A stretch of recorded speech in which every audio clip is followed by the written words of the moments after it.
World cup फायनलच्या एक दिवसाआधी एक खूप इंटरेस्टिंग गोष्ट ईश्वरी सोबत घडली होती, राईट? ती काय होती जरा सगळ्यांना सांगशील का? मला ज्युनियर क्रिकेटर ऑफ द इयरचा अवॉर्ड मिळाला होता. ते खूप खूप चांगलं होतं की मला वर्ल्ड कप फायनलच्या एक दिवसाआधी तो अवॉर्ड मिळतोय आणि आम्ही वर्ल्ड कप जिंकतोय नेक्स्ट डेला. तुझी एकदा सचिन सरांशी भेट झाली होती, राईट? तुझ्यासाठी तो एक्सपिरियन्स काय होता आणि त्यांनी काय सल्ला दिला होता तुला? म्हणजे माझा स्टान्स बघितला होता त्यांनी, तर ते मला स्टान्सवरनं असं म्हणले होते की हा स्टान्स जर तुला कोणी चेंज करायला सांगितलं तर त्यांना सांगायचं सचिनने सांगितले हा चेंज करायला. विमेन्स मधले favourite player? Smriti. Favourite WPL team? RCB. Smriti effect आहे तो. अच्छा, तू WPL मध्ये असशील तर तुझा आयडियल परफॉर्मन्स काय असेल? Orange cap holder. पहिलं शतक तुझं 1 बॉलला 4 हवं असताना आलेलं आहे. बाप रे, फिल्मीच आहे नाही हो ना? मी 10-11 वर्षाची असते. 10 वर्षांची होतीस आणि त्याच्यात 19 वर्षांचे प्लेअर असतील, हो. सिनियर प्लेयर्स होते आणि तरी सुद्धा तुला वुमन ऑफ द सिरीज मिळाली, जी की तुझी पहिली टुर्नामेंट होती. मग माझे पप्पा, मग मम्मी, माझा भाऊ, माझे घरचे काका काकू सगळ्यांनी मला खूप सपोर्ट केला. 3 संघाचे आयकॉन प्लेयर्स जे आहेत ते सिनियर इंडियन टीम साठी खेळलेले होते आणि चौथ्या म्हणजे तुझ्या टीमची आयकॉन प्लेअर तू होतीस, राईट? ते बोलले तुला माहित नाही का, तुला त्यांनी आयकॉन प्लेअर केलं टीमचं. तर मग ते एक सरप्राइझिंग पण होतं. फुली. आता आपण पुढचा इंटरव्ह्यू घेऊ जेव्हा तू सिनियर इंडियन टीम मध्ये असेल. Okay, yes, thank you.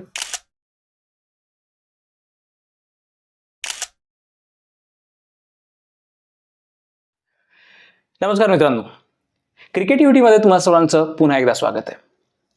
मित्रांनो, 2 महिन्यांपूर्वीच भारताने विश्वचषक जिंकला आणि गेल्या काही वर्षात भारतीय विमेन्स क्रिकेट खरंच एका वेगळ्या उंचीवर जात आहे. हे पाहून मन खूप प्रसन्न होतं.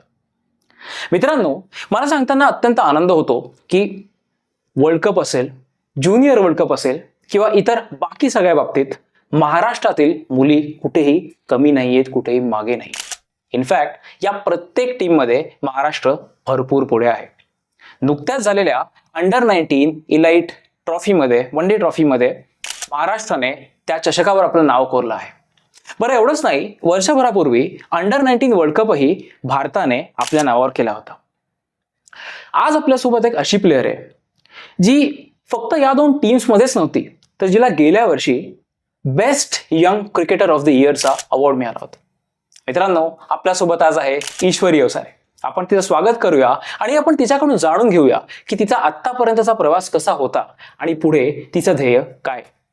ईश्वरी, वेलकम टू क्रिकेटिव्हिटी. तुझं अभिनंदन आता रिसेंट झालेल्या अंडर-19 विक्ट्रीसाठी, वर्ल्ड कपसाठी आणि तुझ्या पूर्ण वर्षासाठी, राईट?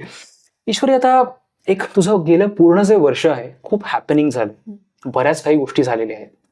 त्या वर्षाबद्दल आम्हाला सांगशील का की त्याच्यात काय काय झालं आणि तुझ्यासाठी काय काय नवीन होतं? पहिलं तर मला म्हणजे लहानपणापासून हे स्वप्न होतं की मी इंडियासाठी खेळावं, माझ्या कंट्रीसाठी खेळावं आणि ते पूर्ण झालं. मी वर्ल्ड कपसाठी म्हणजे वर्ल्ड कपमध्ये खेळले आणि आपण तो वर्ल्ड कप जिंकला. सो ते खूप चांगली गोष्ट होती आणि खूप प्राऊड फिलिंग होती त्या वर्ल्ड कपची. आणि आत्ता रिसेंटली आम्ही महाराष्ट्राचा 19चा कप सुद्धा मारला, वन डे ट्रॉफी. सो ते पण एक खूप चांगलं होतं की खूप 2 वर्षापासून आम्ही ट्राय करत होतो की आम्ही जिंकू, आम्ही महाराष्ट्रासाठी पण एक ट्रॉफी घेऊ आणि ते पण पूर्ण झालं. तो त्याच्यासाठी पण खूप छान वाटतंय. आणि फर्स्ट इयरपासून जेव्हापासून 19 खेळते तेव्हापासून खूप सारे अप्स अँड डाऊन्स पण होते, पण त्याच्यातून कमबॅक करून चांगला परफॉर्मन्स झाला आणि महाराष्ट्रासाठी पण चांगलं करता आलं आणि देशासाठी पण चांगलं करता आलं. सो ते खूप चांगलं आणि प्राऊड फिलिंग आहे आणि खूप छान वाटतंय. नक्कीच नक्कीच.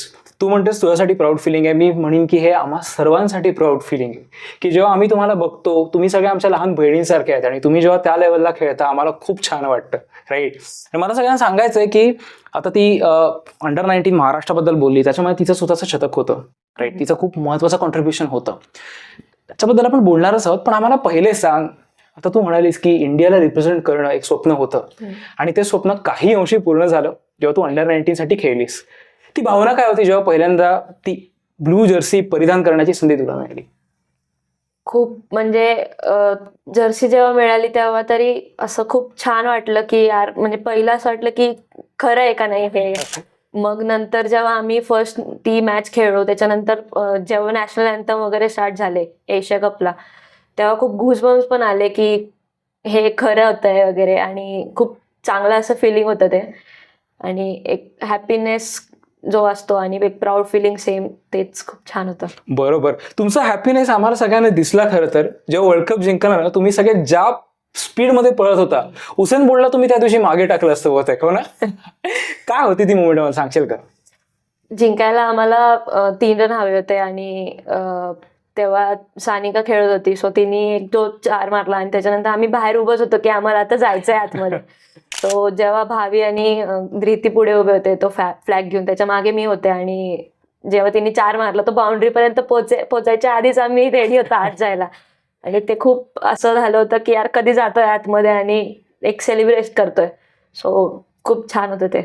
नक्कीच नक्कीच. ती मोमेंट खरंच खूप छान होती, कारण एक समोर भारतीय झेंडा होता आणि मागे तुम्ही सगळ्या पळत येत होता, ज्यांनी त्या वर्ल्ड कप मध्ये मोलाचं योगदान दिलं होतं.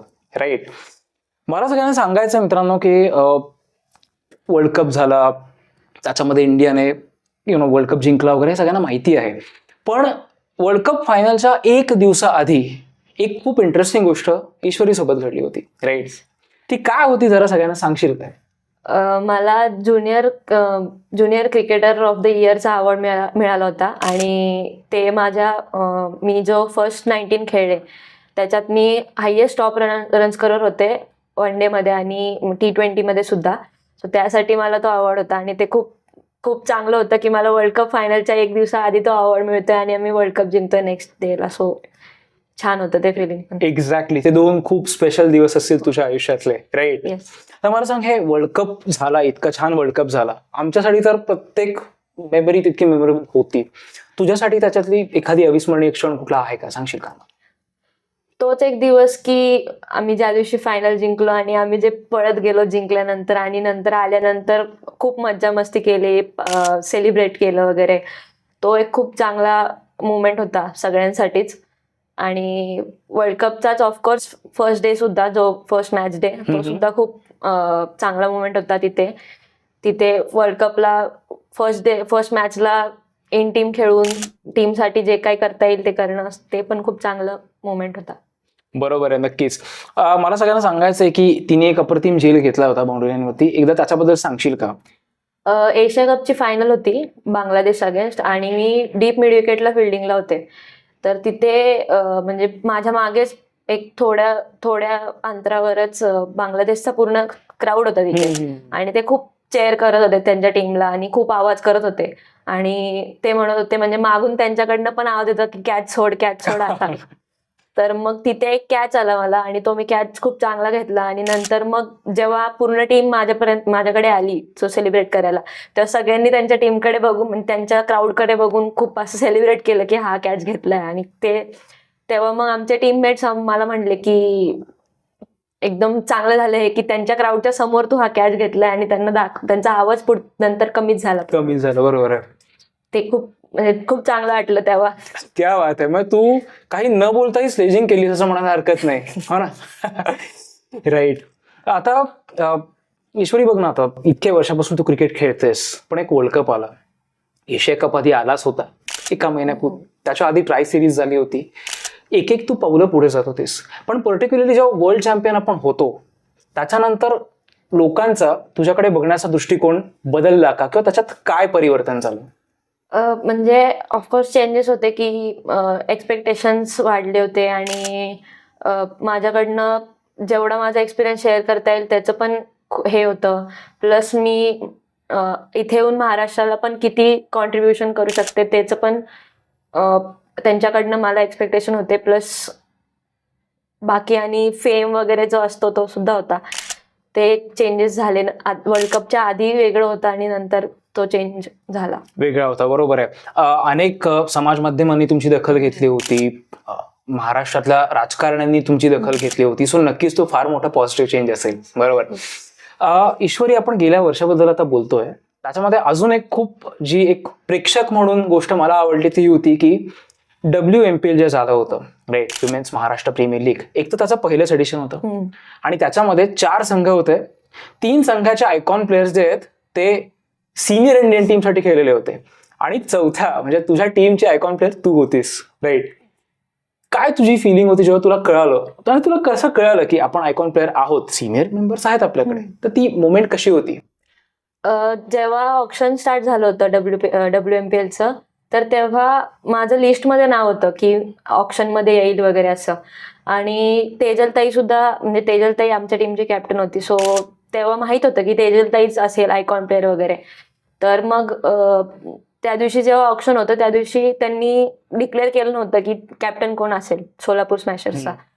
तर मग ऑप्शन स्टार्ट झालं आणि ऑलमोस्ट त्या ज्या फर्स्ट ए मधली जी लिस्ट होती त्यांचं सगळ्यांचं झालं होतं ऑप्शन. तर मग आम्ही खूप असं विचार करत होतो की माझं नाव का नाही येते वगैरे. माझं नाव आलंच नव्हतं पूर्ण वेळ. तर मग आम्ही विचार करत होतो की काय झालं का नाव येत नाहीये. तर मग मी सरांना कॉल केला आणि मी त्यांना विचारलं की सर माझं नाव का नाही आलं ऑप्शनमध्ये वगैरे. तर ते बोलले तुला माहित नाही का, तुला त्यांनी आयकॉन प्लेअर केलंय टीमचं. तर मग ते एक सरप्रायझिंग पण होतं. आणि जेव्हा मी नंतर आमच्या टीमच्या मॅनेजरला कॉल केला, ते सुद्धा बोलले की हा आम्ही तुला सांगितलं नाही, आम्ही ऑप्शन नंतर तुला सांगणार होतो ही गोष्ट, पण मग त्यांनी तेव्हा मला सांगितलं की असं असं आहे वगैरे. नक्कीच एक स्वीट सरप्राईज होतं ते, असं मी म्हणेन. राईट मित्रांनो, ऑप्शन मध्ये न येणं म्हणजे हे का असतं, कारण की आयकॉन प्लेयर्स जे असतात ते ऑप्शन मध्ये कधी येत नाहीत. त्याच्यामुळे आता तिने ते पूर्ण सांगितलं. तुम्हाला आता ते लक्षात आलं असेल किती सुंदर सरप्राईज तिच्या टीमने तिला दिलं होतं.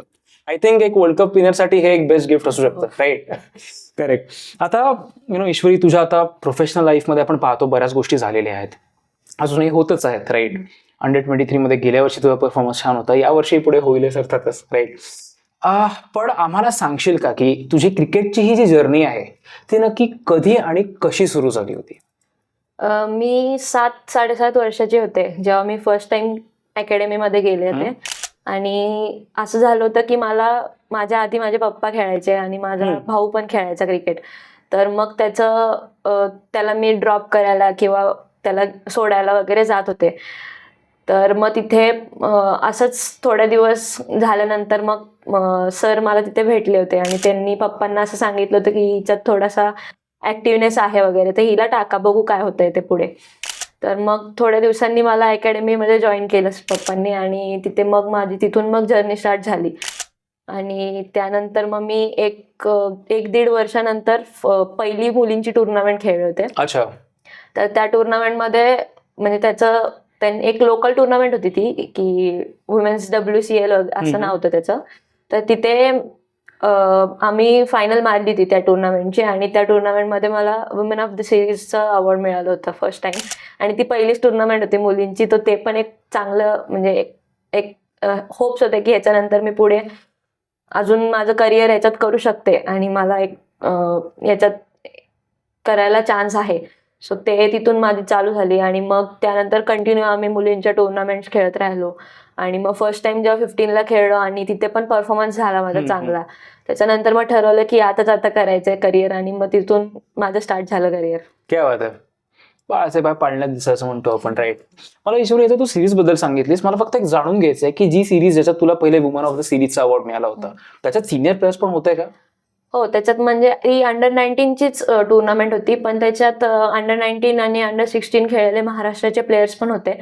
आणि मी म्हणजे तिच्या कॅप्टनशिपच्या म्हणजे अंडर खेळत होते आणि त्यावेळेस मला तो अवॉर्ड मिळाला होता. अच्छा, क्या बात आहे. तुझं वय काय होतं तेव्हा? मी 10-11 वर्षाची असेल. 10 वर्षांची होतीस आणि त्याच्यात 19 वर्षांचे प्लेयर असतील, हो. सिनियर प्लेयर्स होते, आणि तरी सुद्धा तुला वुमन ऑफ द सिरीज मिळाली, जी की तुझी पहिली टुर्नामेंट होती. क्या बात आहे. खऱ्या अर्थाने आपण म्हणतो बाळाचे पाय पाडण्यात दिसत, तसंच हो ना. राईट, त्याच्यानंतर पुढे आता तू एक एक गोष्टी सांगत होतीस, कंटिन्यू करशील? त्यानंतर मी 19ला फर्स्ट टाइम सिलेक्ट झाले. तर 19 सिलेक्ट व्हायच्या आधी माझं असं झालं होतं की मी थायलंडची टूर करत होते. आणि म्हणजे थायलंडची टूर नव्हते करत, थायलंडची टीम पुण्यात आली होती खेळायला. तर मग त्यांच्या अगेन्स्ट त्यांनी 15च्या टीमला खेळायला बोलवलं होतं, महाराष्ट्र खेळलेल्या 15च्या मुली. तर मग त्यांच्या अगेन्स्ट आम्ही खेळत होतो आणि अशीच एक T20 मॅचला माझा थंब फ्रॅक्चर झाला, राईट थंब. तर मग त्याच्यानंतर लगेच आमचे इन्व्हिटेशन्स होते 19चे आणि लगेच कॅम्प होणार होता. तर तेव्हा ते फ्रॅक्चर झाल्यानंतर मला डॉक्टरने वगैरे सांगितलं की 1-1.5 महिना जाईल याच्यात की रिकवर व्हायला आणि खेळायला परत. तर मग मी पहिले 1-2 आठवडे मी रेस्ट वगैरे केली आणि त्याच्यानंतर मग मी लेफ्ट हँडनी चालू केलं. लेफ्ट हँडनी खेळत राहिले, सिंगल हँड ड्रिल्स किंवा स्ट्रेंथ सेशन्स पण लेफ्ट फक्त करत राहिले, जोपर्यंत होल्ड करता येत नाही तोपर्यंत. आणि मग तसं मी हळूहळू जसा तो रिकव्हरी व्हायला लागली त्याची, की मग मी परत स्टार्ट केलं. आणि मला MCA ने अपॉर्च्युनिटी दिली की मी इन्व्हिटेशन न खेळता मी कॅम्पला खेळले. वा. आणि कॅम्पला पण माझा परफॉर्मन्स झाला आणि तिथे जाऊन मग मला 19च्या टीममध्ये घेतलं, स्क्वॉडमध्ये. आणि मग फर्स्ट डोमेस्टिक सीझन 19चा, आणि मी तिथे highest top run scorer T20 आणि 19मध्ये. सो तो परफॉर्मन्स खूप चांगला होता आणि एक कमबॅक तो चांगला झाला माझ्याकडून, की मी इंजुरी नंतर तो कमबॅक केला चांगला. तर ते खूप असं होतं की मी कमबॅक करू शकते कुठल्याही गोष्टीमधून आणि गिव्हअप नाही करायचं. तो एक मोटिवेशन झालं होतं. आणि घरच्यांनी पण मला तेव्हा खूप सपोर्ट केला होता की नाही तू करशील म्हणून. जरी माझी इच्छा नसेल की नाही यार मी आता लागलाय हाताला, मी कसं खेळेल, तर पप्पा मला सारखं घेऊन जायचे की जा खेळ, एका हाताने खेळ, एका हाताने थ्रो कर, पण करायचं काही असू दे म्हणून. मग तसं मी खेळले म्हणजे पूर्ण 19 होईपर्यंत. बापरे. आणि मग त्याच्यानंतर सेकंड इयर सुद्धा माझं 19चं जेव्हा एशिया कपला जायचं होतं त्याच्या आधी T20 होत्या 19च्या. तर 19च्या T20च्या आधी सुद्धा मला एकदा अँकल इंजुरी झाली होती. अरे बापरे. सो त्या अँकल इंजुरीमध्ये पण माझा 1-1.5 महिना गेला की मी घरी बसून होते. पण त्याच्यानंतर सुद्धा MCA ने मला अपॉर्च्युनिटी दिली की मी तिथे लिडरशिप करावी टीमला महाराष्ट्राच्या. आणि तिथे जाऊन पण माझा तो एक परफॉर्मन्स जो असतो तो पण परत मला ते एक मोटिवेशन होतं. आधी जे मी केलं होतं की कमबॅक झाला होता माझा चांगला, तर तोच कमबॅक मी इथे पण असं लक्ष ठेवलं होतं की मी इथे सुद्धा कमबॅक करणार काही असू दे. तर मग मी तो अँकल इंजुरीमधून कमबॅक केला चांगला. आणि मी तेव्हा पण 19ला T20ला हायेस्ट रन स्कोरर होते एशिया कपच्या आधी. सो ते पण एक खूप चांगलं गोष्ट होती. आणि अप्स अँड डाऊन्स होते पण खूप चांगला कमबॅक होता त्याच्यातून पण. मस्त मस्त. नाही, कमबॅक करणं खरंच फार अवघड असतं. कारण एक तर तुम्ही लहान आहात तसं, आणि त्या एजमध्ये आपण इंजुरी होते, आपला पूर्ण एक रुटीन आपलं बिघडतं, आणि त्याच्यानंतर त्या रुटीनमध्ये येणं, इंजुरी दरम्यान एक तर खेळत राहणं, जे तू म्हणालीस की तू फक्त लेफ्ट हँडने प्रॅक्टिस करत होतीस, त्याच्यानंतर येणं ही खरंच खूप मोठी गोष्ट आहे. फक्त एकच आहे की इंजुरी नंतरच कमबॅक असं नको व्हायला. राईट. जोक सपाट. तिच्याबद्दल सांगायचं झालं तर तिचे शॉर्ट्स आपण बघू शकतो WPLच्या आपल्याला ह्याच्यात दिसतात. खूप सुंदर शॉर्ट्स आहेत. आपण त्याचे काही व्हिज्युअल्स मिळत असतील तर नक्कीच ते दाखवूया. मला एक सांगायचं आहे, तर तू बोलताना बोलीस की तुझ्या घरच्यांचा सपोर्ट खूप होता, राईट. तुझ्या घरच्यांच्या सपोर्टबद्दल, तुझे पप्पा स्वतः एक प्लेअर होते तू म्हणालीस, त्यांचा सपोर्ट, आईचा सपोर्ट, भाऊचा सपोर्ट किती असतो तुला? पहिलं तर क्रिकेट चालू करायच्या आधी क्रिकेट स्टार्ट केल्यानंतर मम्मीचं असं होतं थोड्या दिवसांसाठी की नाही ही मुलगी आहे. आणि तेव्हा मुलींचं एवढं क्रिकेट नव्हतं. आणि आम्ही पूर्ण त्या अकॅडमीमध्ये मी एकटीच मुलगी होते. तर मम्मीचं असं होतं की मुलगी आहे ती कसं खेळेल वगैरे, इंजुरी होतील असं. तर मग तरी पप्पा म्हणले की नाही खेळू दे, बघू काय होतंय पुढे. आणि मग जेव्हा फर्स्ट मुलींची मी टुर्नामेंट खेळले तेव्हा माझी मम्मी मॅच बघायला आली होती. आणि तेव्हा त्या फायनलला मला वुमेन ऑफ द सिरीज जो मिळालं तेव्हा तिथे मम्मी होती सोबत. त्याच्यानंतर मम्मीचं पण असं झालं की नाही ठीक आहे खेळ तू, काय नाही याच्यातच करू आपण, काय हरकत नाही असं. आणि मग तिथून मग मला मम्मीचा पण सपोर्ट होता. आणि दादा मला सोडायला, घरी कोणी नसेल तर सोडायला येईल किंवा एअरपोर्टला सोडायला येईल किंवा काय असेल त्याच्यात सगळ्यात हेल्प करत होता. आणि त्याच्याकडनं पण खूप सपोर्ट होता. सो एक मला बॅक करत होते प्रत्येक गोष्टींमध्ये. बरोबर, नक्कीच. आणि माझ्या कानावर कुठेतरी आलंय की तुझे पप्पा तुझ्या जवळजवळ पहिल्या प्रत्येक टुर्नामेंट्सला यायचे, मग ते पुण्याच्या बाहेर असेल, महाराष्ट्राच्या बाहेर असेल तरी, हो ना? त्यांच्याबद्दल सांगशील ते? मी फर्स्ट मॅच जेव्हा खेळले, फर्स्ट मॅच पासून माझे पप्पा माझ्या सगळ्या मॅचला आलेले, म्हणजे बघायला पण आलेत. आणि असं होतं लहानपणी एवढं कळत नव्हतं, त्यामुळे मग माझं खेळताना प्रत्येक वेळेस असं एक बॉल खेळले की त्यांच्याकडे लक्ष द्यायचं. मग ते मला सांगायचे की नाही थांब तू तिथे, खालून खेळ, असं खेळ मग वगैरे. तर मग तेव्हापासून मला म्हणजे सवय आहे की त्यांना प्रत्येक मॅचला त्यांना बघायची सवय मला. आणि मी पहिली 15 खेळ तेव्हा सुद्धा ते रांचीला माझी मॅच बघायला आले होते, पूर्ण टुर्नामेंट. ते सुद्धा तिथे येऊन सुद्धा एक ते आल्यावरती पण एक पॉझिटिव्ह फिलिंग येतं की खेळते मी आणि पप्पा बघायला आलेत, मग मी त्यांच्यासाठी पण काहीतरी करून दाखवेल असं. क्या बात आहे. फॅमिलीचा सपोर्ट नक्कीच खूप इम्पॉर्टंट असतो. नक्कीच तुला तो मिळाला आणि तू त्याचं चीजही केलं, बरोबर. आम्हाला ईश्वरी असं कुठेतरी कळालंय की एकदा एक बॉल 4 पाहिजे होता आणि तू शतकाला पण 2 रन का 4 रन पाहिजे होते आणि तू शतक केलं होतंस, काय होतं ती घटना काय? मी 16ला एक वेरॉक कप खेळत होते अंडर 16चा, आणि मी आणि भाविकाच खेळत होतो.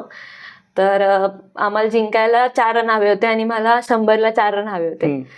तर मग ते असं झालं होतं की मी स्ट्राईकवर होते आणि आम्ही ते 4 रन पळून काढले होते. ओव्हर थ्रोजला वगैरे असे 4 रन पळून काढले होते आणि माझं तिथे 100 झाला होता. ते फर्स्ट 100 होती ती माझी मुलींमध्ये पण आणि पूर्ण ओव्हरऑल मध्ये. ओके, म्हणजे पहिलं शतक तुझं 1 बॉलला 4 हवं असताना आलेलं आहे. बाप रे, फिल्मीच आहे नाही हो ना. Nice nice. आता आम्ही तुझं एकंदरीत जर्नी आम्ही जी पाहिली नाही ईश्वरी, तू बॅटिंग अप्रतिम करतेस, यू आर अ बॅटर, तू लेग ब्रेक टाकतेस छान, पण सुरुवात तुझी काहीतरी वेगळी झाली होती असं आमच्या कानावर आलंय. काय झालं होतं? मी लहानपणी बॅटिंग सुरू करायच्या आधी पण मी मीडियम पेस टाकायचे आणि त्याच्यानंतर मग मी बॅटिंग पण स्टार्ट केली. मग सर म्हणले की तुला बॅटिंग करायचं असेल तर मीडियम पेस नाही टाकायचा, कारण मग त्याच्यात खूप हार्डवर्क आहे की तुला एनर्जी खूप जाते तुमची. सो मग त्याच्यानंतर मी ऑफ स्पिन स्टार्ट केलं. मग ऑफ स्पिन मध्ये सुद्धा मला चांगला हे होता, पण तरी मला नंतर असं झालं की नाही, मला की विकेट किपिंग करायची. तर मी विकेट किपिंग पण स्टार्ट केली आणि मग मी पार्ट टाइम विकेट किपर होते आणि ऑफ स्पिन टाकायचे. आणि नंतर मग मला बॉलिंगमध्ये एवढं काही येत नव्हतं, सो मी कंटिन्यू विकेट किपिंग चालू केली. आणि मग विकेट किपिंग 1-1.5 वर्ष विकेट किपिंग केली मी आणि पार्ट टाइम बॉलर फक्त. तर त्याच्यानंतर मग मला फर्स्ट 15च्या वेळेस मग मी लेग स्पिन चालू केला होता त्याच्या आधी. आणि लेग स्पिनला मला खूप चांगलं विकेट्स होते आणि टप्पा पण चांगला होता. मग तेव्हा मी लेग स्पिन कंटिन्यू केली आणि विकेट किपिंग पार्ट टाइम ठेवली की मी विकेट किपर जर नसेल तर मग मी करेल. मग तेव्हा मी प्रॉपर लेग स्पिनर झाले. त्याच्यानंतर आता मी लेग स्पिनरच आहे.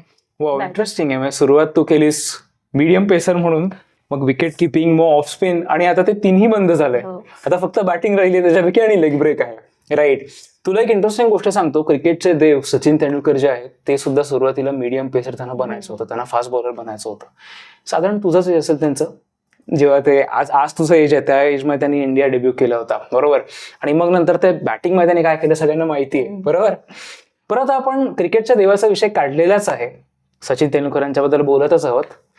तर आमच्या कानावर एक गोष्ट आली आहे की तुझी एकदा सचिन सरांशी भेट झाली होती, राईट. क्रिकेटच्या देवासोबत तुझी भेट झाली कशी आणि तुझ्यासाठी तो एक्सपिरियन्स काय होता आणि त्यांनी काय सल्ला दिला होता तुला? मी मुलांचा त्यांनी कॅम्प ठेवला होता बिशप स्कूलला. तिथे 3 दिवसाचा तो कॅम्प होता आणि तिथे सचिन सर येणार होते कॅम्पमध्ये त्या मुलांना गाईड करायला वगैरे. तर मग मी तिथे पार्टिसिपेट केलं होतं त्या कॅम्पमध्ये आणि तिथे मी असंच अंडर 12च्या मुलांमध्ये तेव्हा त्या एज ग्रुपमध्ये होते. तर तिथे मी बॅटिंग करत होते आणि तेव्हा सचिन सर आले होते बघायला. आणि मी 1-2 शॉट्स खेळल्यानंतर मी जेव्हा नॉनस्ट्राईकला जाऊन थांबले, नेट्समध्येच खेळत होते, तेव्हा नॉनस्ट्राईकला जाऊन थांबले आणि ते आले माझ्यापाशी आणि मला म्हणले की तुझं नाव काय आणि तू कुठे करते प्रॅक्टिस. तर मग मी त्यांना ते सांगितल्यावर ते म्हणले चांगलं आहे. आणि मग नंतर त्यांनी मला स्टान्स, म्हणजे माझा स्टान्स बघितला होता त्यांनी, तर ते मला स्टान्सवरनं असं म्हणले होते की हा स्टान्स जर तुला कोणी चेंज करायला सांगितलं तर त्यांना सांगायचं सचिनने सांगितले हा चेंज करायला ना.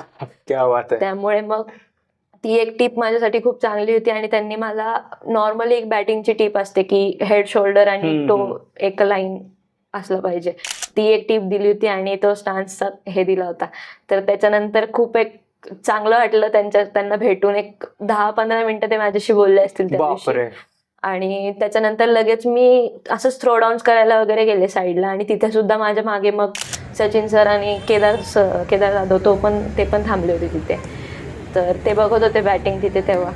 सो ते एक छान होतं. तेव्हा लहान होते पण एवढं माहीत नव्हतं की सचिन, म्हणजे नाव ऐकून होतं की सचिन सर वगैरे आहेत, पण एवढं त्यांच्याबद्दल माहीत नव्हतं. पण त्याच्यानंतर भेटल्यावरती मला एक हे वाटलं की बघू. आणि मग मी त्याच्यानंतर त्यांचे मॅचेस बघितले, सगळं पाहिलं आणि मग एक आलं की आम्ही पण खेळणार आहे आता. क्या बात आहे.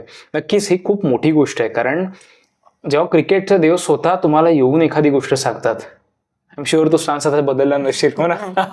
राईट.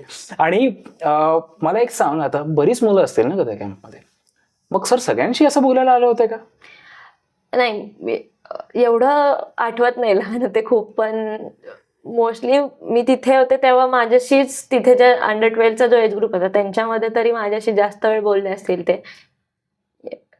एवढं नाही बरोबर आहे. मी सांगतो, प्रत्येकाची सर बोलू शकत नाहीत कारण मुलं भरपूर असतात आणि कमी लोकांशी बोलण्याची संधी त्यांना त्याच्यामुळे येते. त्यांनी ईश्वरीला बॅटिंग करताना पाहिलं होतं आणि मग त्यांना वाटलं की ही मुलगी कोण आहे, एवढी लहान आहे पण ती छान खेळते, आणि म्हणून त्यांना ईश्वरी सोबत बोलायची इच्छा झाली होती. असं घडलं होतं, राईट? आणि आज तुझे फेवरेट प्लेअरही तेच आहे, तसं हो. मला कळलं, हो ना? राईट.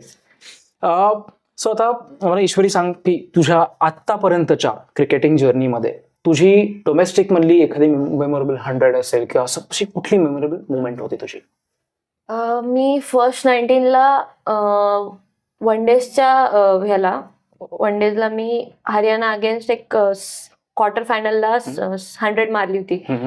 आणि ते एक मॅच विनिंग इनिंग होती टीमसाठी सुद्धा. ते एक खूप चांगला मुवमेंट होता माझ्यासाठी. आणि प्लस एक मुवमेंट जेव्हा आम्ही 23ची सेमीफायनल्स खेळत होतो मुंबई अगेन्स्ट लास्ट इयर, तेव्हा सुद्धा मी एक 100 मारली होती. पण अनफॉर्च्युनेटली आम्ही ती Losing मॅच cause हारलो मध्ये होतो. होती. पण ते खूप चांगलं मुवमेंट होता. पण तेव्हा असं वाटलं होतं की नाही, मी पूर्ण घेऊन गेले असते तर ते अजून टीमला इफेक्टिव्ह झालं असतं आणि आम्ही इझिली जिंकलो असतो ती मॅच. तो एक मुवमेंट खूप आठवण्यासारखा आहे. नाही, नक्कीच. आणि तुझी आता मुंबई विरुद्धची म्हणतोस त्या मॅचचा मी साक्षीदार आहे. तिने एक क्विक फायर 100 केली होती. वन डे टुर्नामेंट होती, क्विक फायर 100 होती, नॉकआउट मॅच, सेमीफायनलची मॅच होती आणि अगदी काही फरकाने आपण तो सामना हरलो होतो. नाही तर कदाचित आपण त्या वर्षी अंडर-23ची ट्रॉफी सुद्धा आपल्याकडे आली असती, राईट? ओके ईश्वरी, आतापर्यंत तुझी करिअर आम्ही पाहिलेलं आहे, आम्हाला छान वाटतंय. कुठेतरी तरी आमची इच्छा आहे की तू अजून पुढे जावं, राईट? तुझं एक गोल नक्की असेल. आम्हाला पहिले ते सांग की पुढे मे बी पुढच्या 5 वर्षात आम्ही जिथे तुला पाहतोय तू तिथे तुला पाहतेस का? हो, म्हणजे मला एक इंडियासाठी वुमेन्सच्या सिनियर टीम मध्ये खेळायची इच्छा आहे आधीपासूनच. आणि तिथे मी खेळायला आत्तापासून जो काही हार्डवर्क करायचा आहे तो सगळा करायला तयार पण आहे. आणि घरच्यांकडून सगळ्यांना तेच अपेक्षा आहेत की मी तिथे जाऊन खेळावं आणि तिथे परफॉर्म करावं, देशासाठी खेळावं. सो ते मी करतेच आहे ड्रीम. नक्कीच नक्कीच. पुन्हा एकदा सांगतो की हे कुठेतरी तरी फक्त तुझंच ड्रीम नाही, हे आमचंही ड्रीम आहे की तुला तिथे म्हणजे सिनियर इंडियाच्या टीम मध्ये आम्हालाही पाहायचंय, राईट? आणि त्यासाठी तुला भरभरून शुभेच्छा आमच्याकडून. थँक्यू. तुझ्याशी इंटरॅक्ट करून खूप छान वाटलं. तुम्हाला जसं म्हणालो की तुम्ही सगळ्या आमच्या लहान बहिणीसारख्या असो, तुमच्याशी बोलून छान वाटतं, तुमचा परफॉर्मन्स पाहून खूप छान वाटतं, राईट? कुठेतरी तरी आपल्याला आपण वेळेअभावी कॉन्व्हर्सेशन थांबवतोय, पण काही रॅपिड फायर क्वेश्चन्स आहेत तुझ्यासाठी, राईट? बॅटिंग करताना कसं पटकन बॉल जज करून मारतेस ना, तसं करायचंय, ओके? येस. पटकन उत्तर द्यायचंय, बरं? इथनं नाही, इथनं आन्सर द्यायचंय, okay? Favourite moment? World cup winning. Okay. Favourite player? Recent Virat Kohli okay. आणि आधीचा सचिन सर. सचिन तेंडुलकर? आधीपासून आधीपासूनचे सचिन सर, ओके. विमेन्स मधले favourite player? Smriti Mandhana, okay. फेवरेट WPL team? RCB. Smriti effect आहे तो, अच्छा, ओके. आणि favourite IPL team? Same RCB. Same, दोन्हीकडे RCB आहे, ओके. क्या बात आहे. RCB वाला ऐकताय ना, लॉयल आहे ती एकदम. पुढच्या WPL मध्ये आपण बघूया काय करताय तुम्ही ते, ओके. WPL मध्ये वगैरे तुझं एक आयडियल ड्रीम काय असेल? समजा तू WPL मध्ये असशील तर तुझा आयडियल परफॉर्मन्स काय असेल? Orange cap holder. हो, क्या बात आहे, मस्त. That's the way to go, right? तुझा फेवरेट शॉट? मी मोस्टली कव्हर ड्राईव्ह, मला कव्हर ड्राईव्ह, समोर बॉलर्स बॅक आणि फ्लिक जास्त आवडते. फ्लिक जास्त आवडतात, ओके. मी एक स्पेक्टेटर म्हणून सांगतो, तुझा बॅकफूट पंचही मला छान वाटतो, स्वीपही खूप, आणि तिचं स्वीपही छान आहे आणि तिच्या शॉट्समध्ये खूप पॉवर असते, तिचे सिक्सेस छान जातात. म्हणजे आम्ही या WPL तर पाहिलं, WMPL ला आम्ही पाहिलेच आहे ते की सिक्सेस तुझे कसे जातात. मध्ये मारते ती मस्त. अशी कुठली मेमरी आहे का लॉंगेस्ट सिक्स तुझा? आत्ता WMPL ला एक समोर मारला होता, स्मृती रत्नागिरी जेट्सच्या अगेन्स्टच मारला होता समोर. तो एक खूप चांगला होता मुवमेंट. तुझ्या आयडल समोरच मारलास, ओके. मला सांग की आता तू इतके मॅचेस खेळलेली आहेस, तुझा फेवरेट ऑपोनंट कोण आहे? दोन्ही, म्हणजे एक कंट्रीला पण सांग, डोमेस्टिकला पण सांग. कंट्रीला आता अंडर-19ला तरी साऊथ आफ्रिका खूप स्ट्रॉंगेस्ट टीम होती आणि एक त्यांच्यासोबत खेळायला मज्जा सुद्धा आली. आणि डोमेस्टिकला मे बी दिल्ली. अच्छा, ओके. तुझा एखादा स्लेजिंगचा इन्सिडेंट आहे का? दिल्ली अगेन्स्टच होता तो. हो काय? आता अंडर-23 ला लास्ट इयर आम्ही खेळलो, आम्ही क्वार्टर्स खेळलो होतो त्यांच्या अगेन्स्ट. तर त्या मॅचला असं झालं होतं की मी आउट झाले होते आणि त्यांनी खूप स्लेज केलं होतं मला. तर मग आम्हाला जिंकायला एक 12 रन वगैरे हवे होते आणि मी बाहेरनं आत त्यांना स्लेज करत होतो की म्हणजे 12 रनच पाहिजेत म्हणून जिंकू आपण असं वगैरे. सो तो एक मुवमेंट. छान होती. ओके, आता स्लेजिंगवरनं विचारतो म्हणून मी तुला विचारतो, तुझ्याकडे ऑप्शन आहे. एक सिच्युएशन मॅचची अशी आहे की स्लेज करून तू जिंकू शकतेस, स्लेज न करता कदाचित जिंकणार नाहीस. प्रत्येक वेळी तू स्लेज करशील का अशा वेळेस? नाही, मे बी नाही करणार. मग दिल्ली अगेन्स्ट केलंच ना. अच्छा, डिपेंड्स ऑन द सिच्युएशन. समोरची टीम कशी आहे, मागे क्राऊड बांगलादेशचा आहे तर स्लेज करशील? नाही, असं नाही, असं नाही. पण करेल मोस्टली. Okay, got. केलंच पाहिजेस, काही हरकत नाही. तसंही विराट कोहली तुला आवडतो, तू म्हणालेलीस आहेस. ओके, सो छान वाटलं तुझ्याशी बोलून. बरंच इंटरेस्टिंग तुझी आत्तापर्यंतची जर्नी आहे. असं म्हणालो, तू भरपूर पुढे जावंस अशी आमची मनापासून इच्छा आहे. त्यासाठी तुला once again all the very best. Right, तुझी आत्तापर्यंतची जर्नी ही खूप छान आहे बाय द वे. सो एक या जर्नीमध्ये तुला ज्याही लोकांनी सपोर्ट केलाय त्या लोकांना जर तुला थँक्यू म्हणायचं असेल तर तू त्यांना काय सांगशील?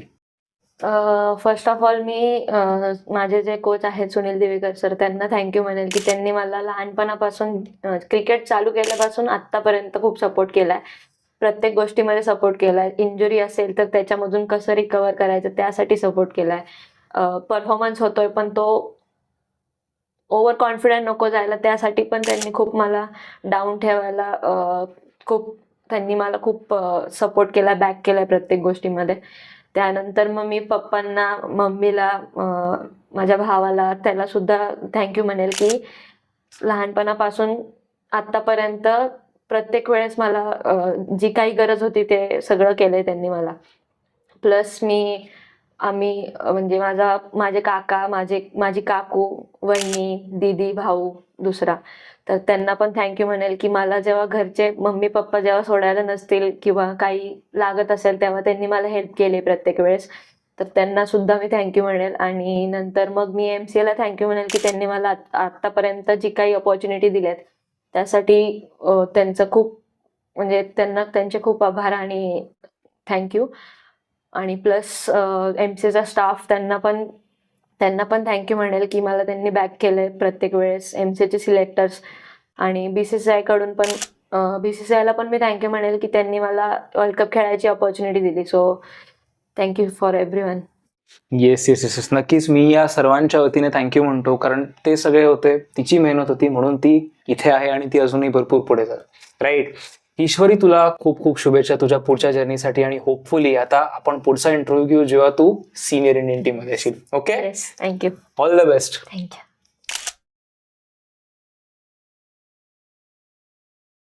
नमस्कार मित्रांनो, आपल्यासोबत आहेत under world cup winning player Ishwari अवसारेचे वडील मोरेश्वर अवसारे. नमस्कार. नमस्कार.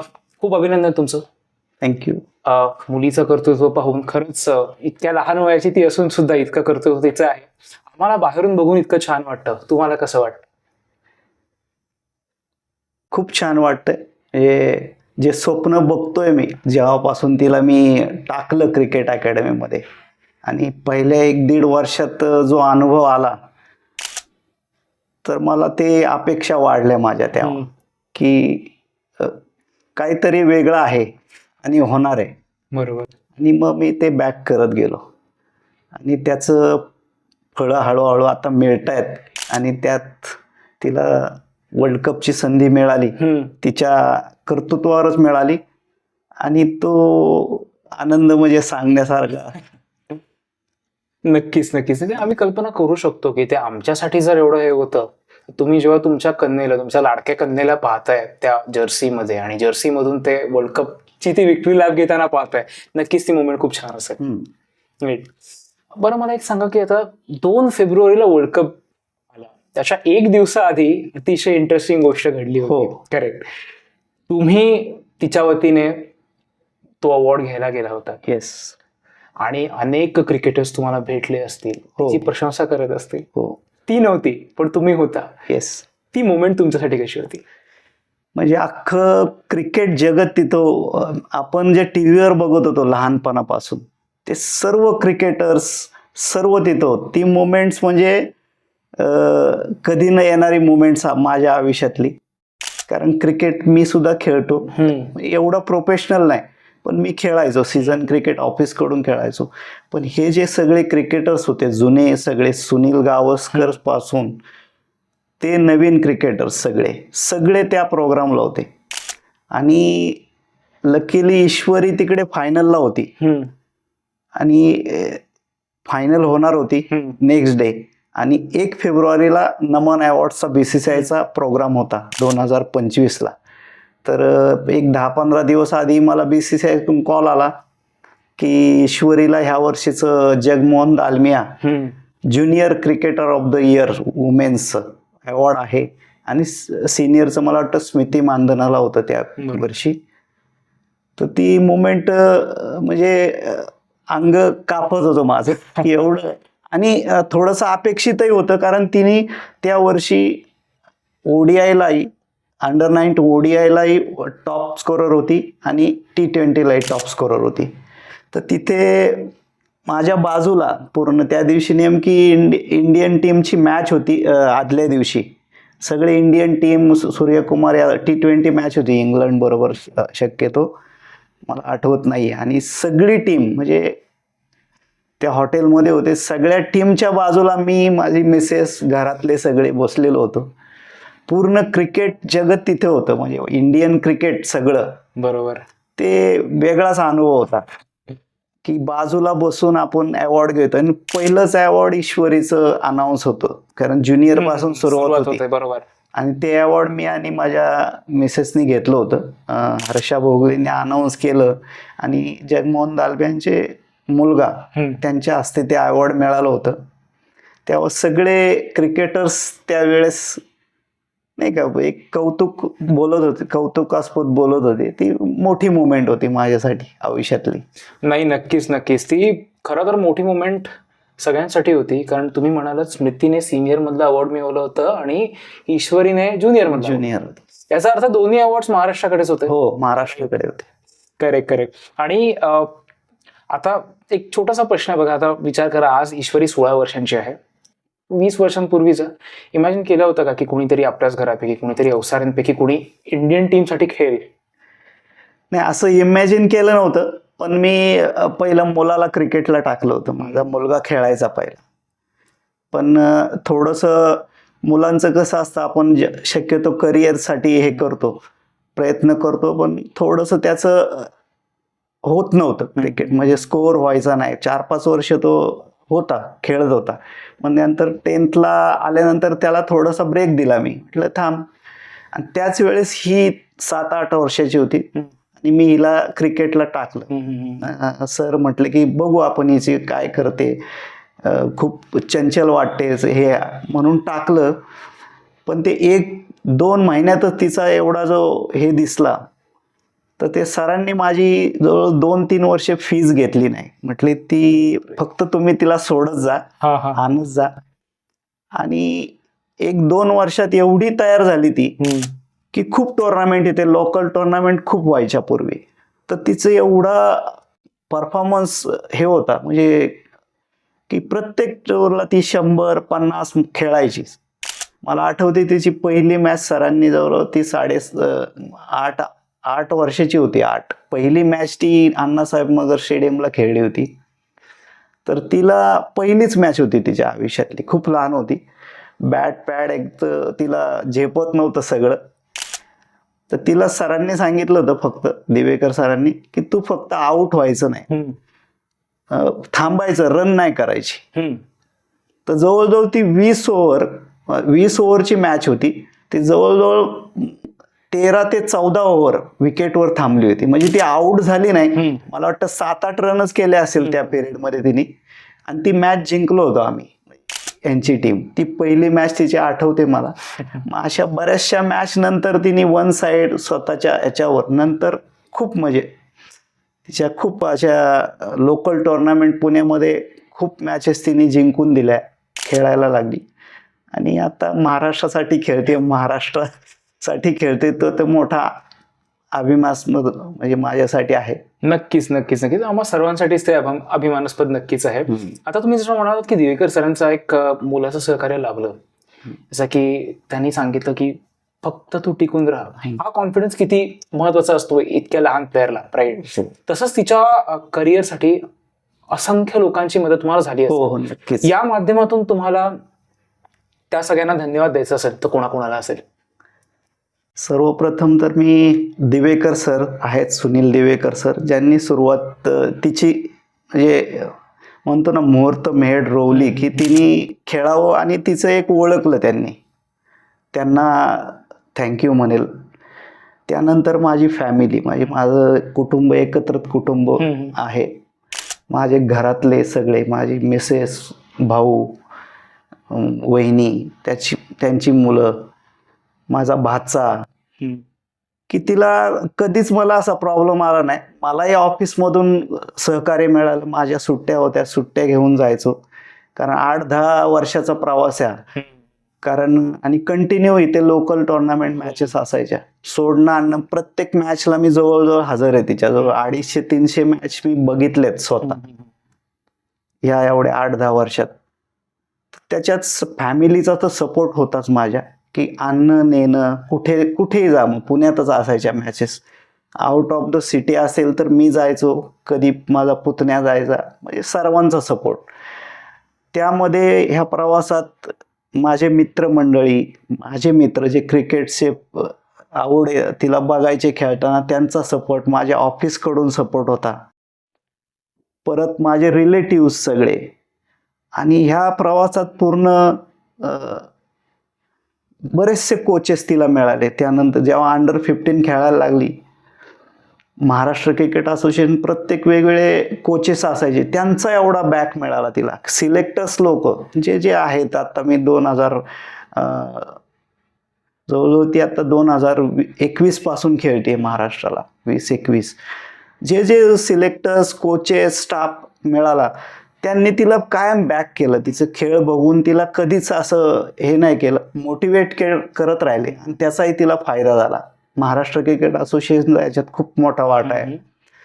आणि ते खेळत असताना मग तिला इंजुरीज असू दे, त्याच्यातही सिलेक्टर्स लोकांनी, सर्वांनी, सगळ्या स्टाफनी तिला हेल्प केली. कधी कधी काय व्हायचं, इंजुरीला कॅम्प असायचा, मग डायरेक्ट मॅचेस न खेळता तिला कॅम्पला बोलवून तिला, म्हणजे तिने सांगितलं मागाशी. अशा खूप सर्वांनी याच्यात हेल्प केली, त्यांचा आभार मानेल मी. आणि त्याच्यातूनच तिला आज एवढं मोठं खेळतीये ती सध्या क्रिकेट. बरोबर, नक्कीच.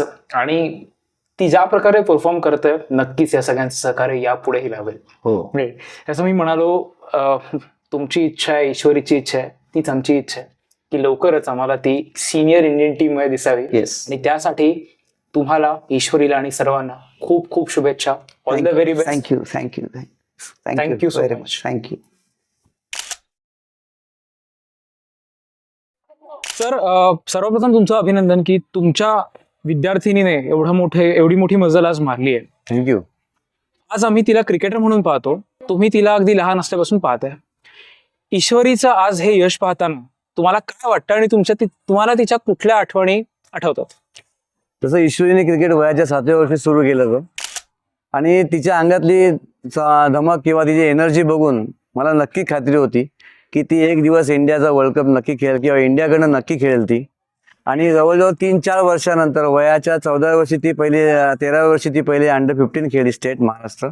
त्यानंतर 17, 19, 23 आणि ओपन या सगळ्या कॅटेगरीमध्ये महाराष्ट्राचं नेतृत्व तिने केलं. आणि आता 2025ला अंडर-19चा जो वर्ल्ड कप झाला त्याच्यामध्ये पण तिने पार्टिसिपेट केलं होतं. त्यामुळे आम्ही ॲज अ कोच म्हणून प्राऊड आहे. त्याचे आई वडील सुद्धा प्राऊड फील करत असतील, कारण आम्ही तिच्यामध्ये एनर्जी बघितल्यानंतर आम्हाला वाटलं सारखं की चांगला करेल ती. आणि माझ्याकडची जी सर्वात पहिली मुलगी अकॅडमीतली, आणि माझ्याकडे आमची जशी इच्छा होती तशी तिची पण इच्छा होती की इंडियाकडनं आम्हाला खेळायचं येते. त्यामुळे तिने स्वप्न पूर्ण केले आणि आम्हाला सगळ्यांना तिचा प्राऊड आहे. आम्हाला ती असंच पुढे अजून तिला बरंच काही इंडियाकडनं खेळायचं अजून. त्यामुळे ती अजून चांगलं परफॉर्मन्स चांगला करून वरच्या लेवलपर्यंत इंडियापर्यंत ती पोहोचेल नक्की. नक्कीच नक्कीच सर. सर आता आम्ही जेव्हा तिला वर्ल्ड कप आणि एशिया कप मध्ये राष्ट्रगीतच्या वेळेस पाहिलं की ती उभी आहे, आमच्यासाठी तो अभिमानाचा क्षण होता. तुम्ही तर तिचे कोच आहात, ती मोमेंट तुमच्यासाठी कशी होती? तो तर सर्वात मोठा राष्ट्रगीत म्हणजे सर्वांनाच प्रिय असतं किंवा सर्वांना अभिमानाची गोष्ट आहे ती. आणि आम्ही इतर वेळेला इंडियन टीम मध्ये पण असं राष्ट्रगीत जेव्हा असं बघत असतो आम्ही, तेव्हा पण आम्ही तिथे तिला की आमच्याकडची पण मुलं किंवा मुलगी तिथे इंडियाचं राष्ट्रगीत म्हणताना तिथे कोणतरी उभं राहावं ही आमची इच्छा होती आणि ती तिने पूर्ण केली. त्यामुळे तिला खूप अभिमान आहे आम्हाला तिचा, की ती इंडियाचं राष्ट्रगीत म्हणताना इंडियन टीम बरोबर तिथे उभी होती ती. नक्कीच नक्कीच सर. आता तिला अनेक जण सल्ला देत आहेत, तुम्ही कोच म्हणून तिला काय सल्ला द्याल पुढच्या करिअरसाठी? सल्ला म्हणजे तिला पहिल्या गोष्ट म्हणजे आपण जे आता खेळलो ही सुरुवात आहे, त्यामुळे डोक्यामध्ये क्रिकेट जाऊन द्यायचं नाही, अजिबात हवा जाऊन द्यायची नाही, कायम जमिनीवर राहायचंय आणि आपला बेस्ट परफॉर्मन्स देऊन आपल्याला इंडियन टीममध्ये कसं चान्स मिळेल खेळायला हे तिने बघायला पाहिजे. त्याकडे तिला खूप मेहनत करायला लागेल. तिच्या आईवडिलांनी आतापर्यंत भरपूर सपोर्ट केलेला आहे, ते आता सुद्धा करतायत, पण तिने अजून खूप मेहनत करून इंडियन टीममध्ये आपल्याला स्थान मिळवायचं आहे, ही आमची इच्छा आहे सगळ्यांची आणि ती करेल हे पण आम्हाला खात्री आहे. नक्कीच. Thank you sir. थँक्यू.